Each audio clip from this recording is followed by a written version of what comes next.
Well, first of all, if you're not familiar with this album right here, Hot Rats by Frank Zappa, and this is my the first copy I ever got of this album. It's got the Reprise label, but it does say it's on the Bizarre label here on the label, and it's the most yellowed copy that I've ever had. But I did get this back in the 70s when I started listening to Frank Zappa records. Anyway, if you're not familiar with this album, then you may want to familiarize yourself before watching the rest of the video. But this is Bill, and you're watching Bill's Box of Sound. And this video is a review of the newly released, in December of 2019, boxed set, The Hot Rats Sessions by Frank Zappa. Man, this is heavy. This is a 6 CD boxed set with a comprehensive booklet and other goodies. This is everything that was recorded. You can freeze frame that if you want to read it, or you can go on to Zappa.com and find the list. This thing is full of good stuff. I'm gonna open up the box right now. There is a sticker on the front, and there is a booklet which has pictures and essays, original graphics, pictures of tape boxes and tapes, pictures shot but not used for the cover, a track-by-track listing of each of the discs, of all 6 of these. And there's more pictures of tape boxes, track listings, stuff like that. The liner notes are by Matt Groening, creator of The Simpsons. Ian Underwood, a short little note to Frank. And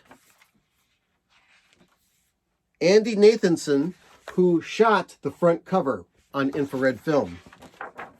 Also, the main liner notes are written by Joe Travers, the Vaultmeister, with a little bit of help from Ruth Underwood, as well as information about how the name Hot Rats came into being.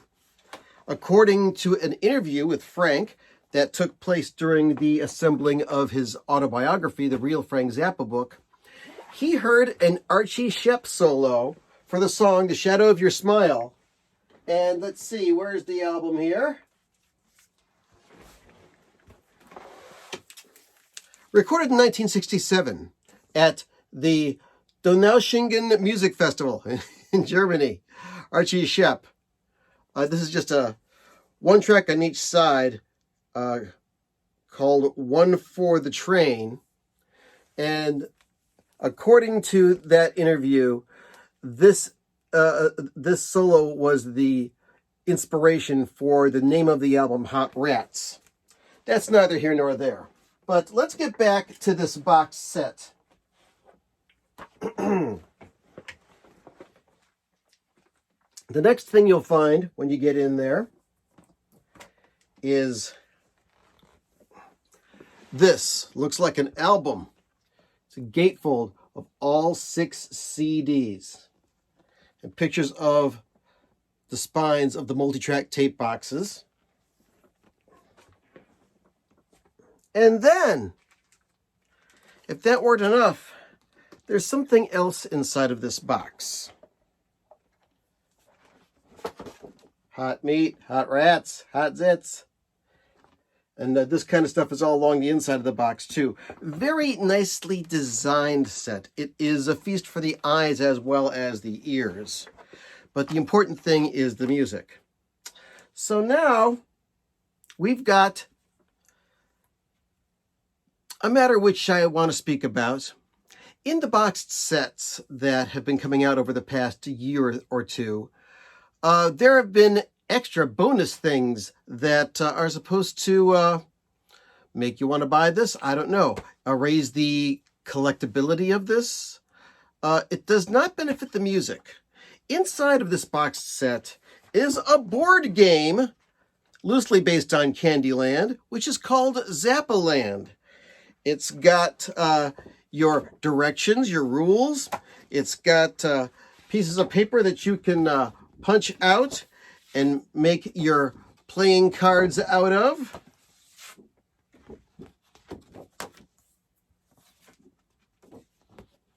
And, of course, it's got the board, the game board.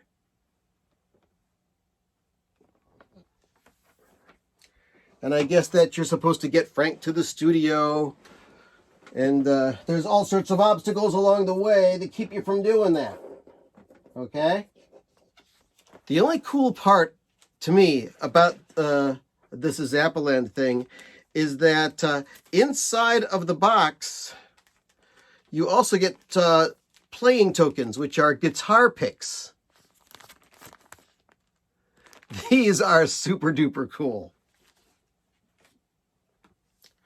But stuff like this, and in the Halloween boxes, there's Halloween masks and stuff like that. I'm really not interested in that stuff. Pictures, words, and music, those add to my experience. But I'm not going to tell you not to buy the Hot Rats box because of this board game. I'm going to tell you to buy it because of the music. Now, if you're not already familiar with the Hot Rats album, as I said before, this box really isn't going to do that good for you. The things that you're going to get out of this boxed set that are really going to be great are you get a chance to be a fly on the wall during Frank's recording process and, in a way, his songwriting process. Lots of instrumental backing tracks for Peaches and Regalia. And there's also uncut, unedited, complete takes of nearly every track on the album, including one unbelievable, where is it? I think it's on disc 2 or disc 4. Oh, it's on disc 4. This thing called Big Legs, the unedited master track. That is actually the entire take of what turned out to be the Gumbo variations on side 2 of Hot Rats. Whew! I was so tired after listening to that because I was just so blown away by it. I mean, I've always enjoyed this album. And then when Frank Zappa music started coming out digitally, it first came out on Rykodisc in a remixed form. Now, the Gumbo Variations was always one of my favorites off of Hot Rats, but the original version of that song was 12 minutes and 55 seconds. On this remixed digital version, it was 16 minutes and 57 seconds, almost 17 minutes long. And when I heard that extended sax solo of Ian Underwood just blowing his brains out on that saxophone, I jumped and danced in glee. And now we've got a 32-minute cut. Unbelievable. And of course, if you want to see the rest of the iterations of the CD, the gold version is also the 1987 digital remix remaster of that. And then there was a re-release of the same version again in 1995. And then finally, the original Hot Rats came out on the Zappa label through Universal in 2012. And this is the best digital copy that you can get if you're looking for it. And speaking of the other vinyl versions, I do have this version that was released on Classic Records in 2008. or 2006, 2008. This was mastered by Bernie Grundman and put out by Classic Records, pressed at RTI. And just in time for this box set release, they've also re-released the original mix on vinyl, on hot pink vinyl. I'll show it to you. There's side 2. And there is side 1. A quick aside for vinyl purists about the new 2019 hot pink reissue of the Hot Rats original mix on vinyl. I'm about to show you the 2008 Classic Records, or maybe I just showed it to you. But anyway, as far as I can tell, the metal parts that were used to cut the Classic Records version in 2008 are the same metal parts that were used to manufacture the new hot pink one, mastered by Bernie Grundman and cut by Bernie Grundman. Because you take a look in the dead wax, and it's got the original catalog number of the original Bizarre Reprise release. And one of Classic Records' things is that when they made reissues of albums, they tried to use the original catalog number wherever possible, and that's what's inscribed in the dead wax there. They also tried to use the original labels, but in the case of Zappa, Gail Zappa would not have anything to do with that. So on one side you had the Barking Pumpkin label, on the other side you had the Zappa label. So that's what I'll say about that. So they're using the same metal parts, as far as I can tell, for the new hot pink vinyl release as they used for the Classic Records release way back in 2008.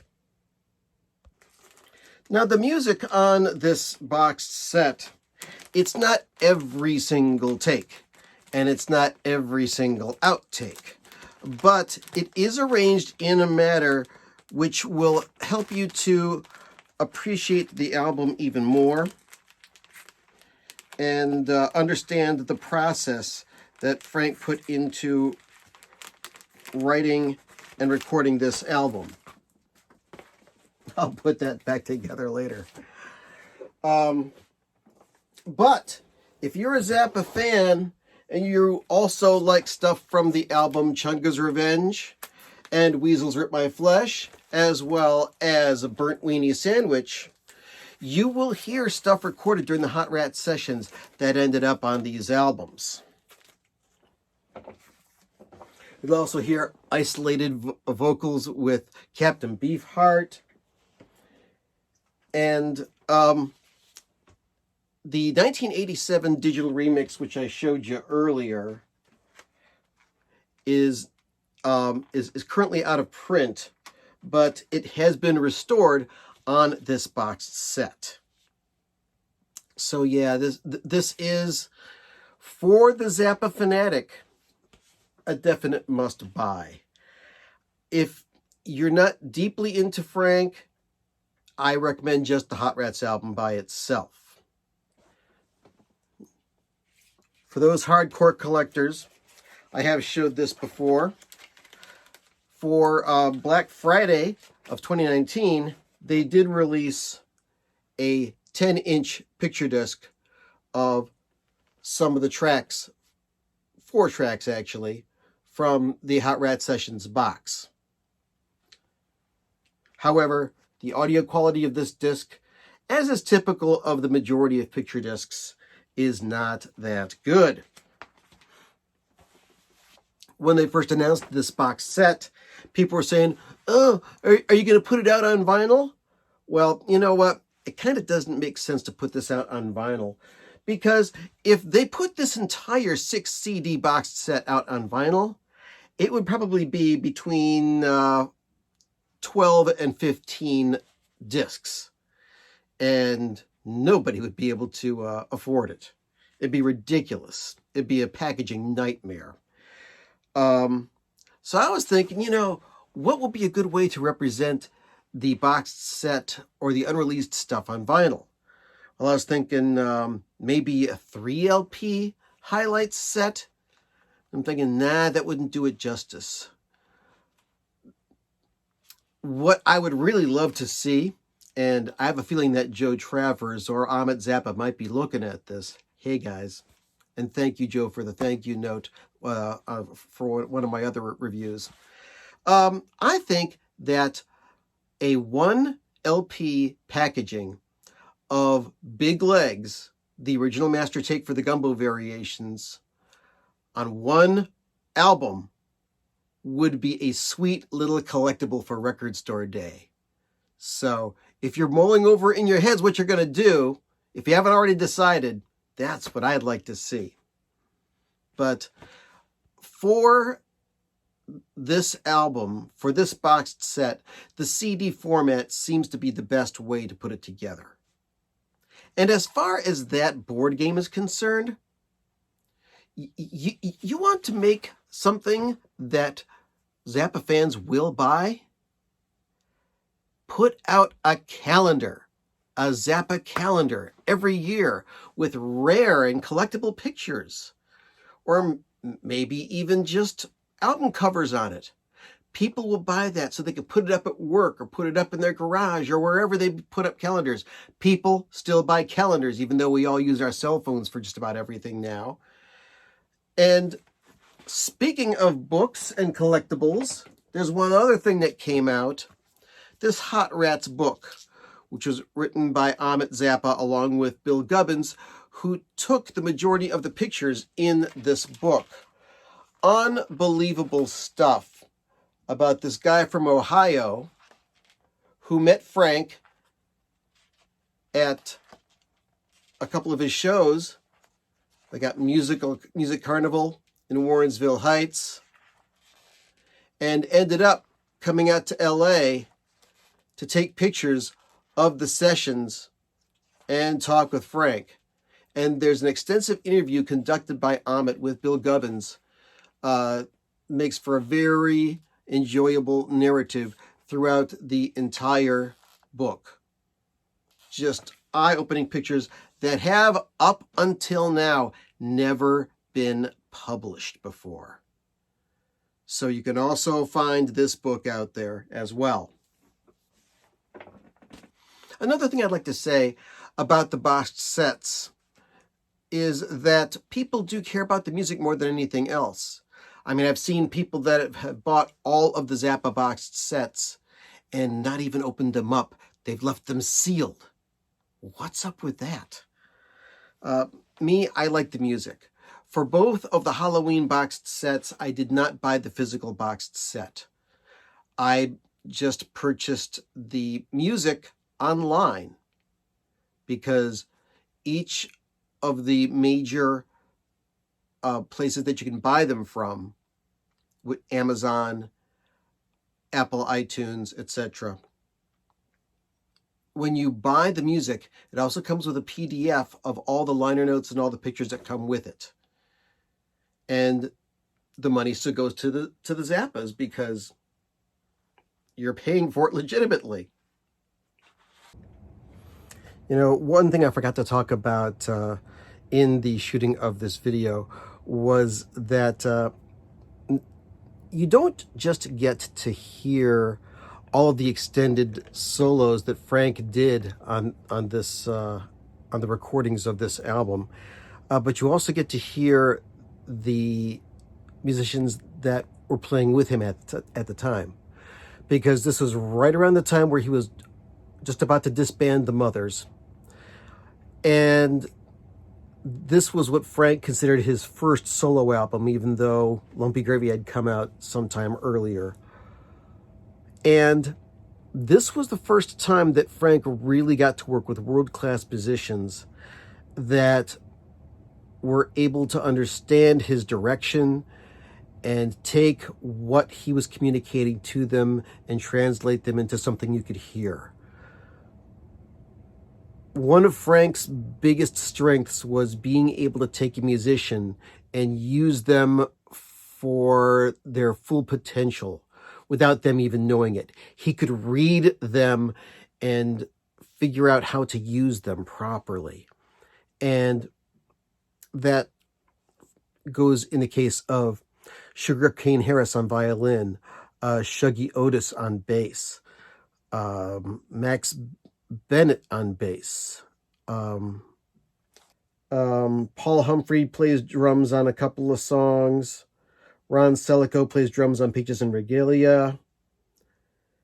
And John Guerin is the other drummer that plays on 3 of the tracks. Yeah, what a great album. A real turning point in Frank's career. This is probably still the most popular album when you consider his popularity worldwide. And it was the first album where Frank Zappa really got notice as a guitar player and a composer more than anything else. Not just a guy who did funny songs, not just a guy who did outlandish things and had what were really different ideas for that time. But this was an album of music. Right around the time of Miles Davis putting out Bitches Brew. Right around the time where jazz was fading, rock was coming up, and jazz fusion was not even a term yet. Hot Rats is a real revolution of music. And that's another thing that this box set illustrates. So how do I sum this up? Yes, I did really enjoy the Hot Rats sessions, the boxed set, which I have on the floor here. And it's going to be a while before I put this back up on the shelf because I'm really enjoying this as well as the book. So, if you're a Zappa hardcore fan and your wallet's twitching, you know what to do. For those casual fans, stick with the tried and true. But if you start getting more and more into Zappa, becoming a completist, you may have to get this. I don't know how long this is going to be in print, but it's good stuff. So, once again, my name is Bill. This is Bill's Box of Sound. I had a great time. Hope you did too. Thank you for watching. Thank you for subscribing. If you like what you see, please subscribe to my channel. I want to thank all of my subscribers, as always. And if you click the bell, you'll get notifications. You know this already. Go listen to a record or go listen to some Frank Zappa music, and you'll enjoy it. Have a great day.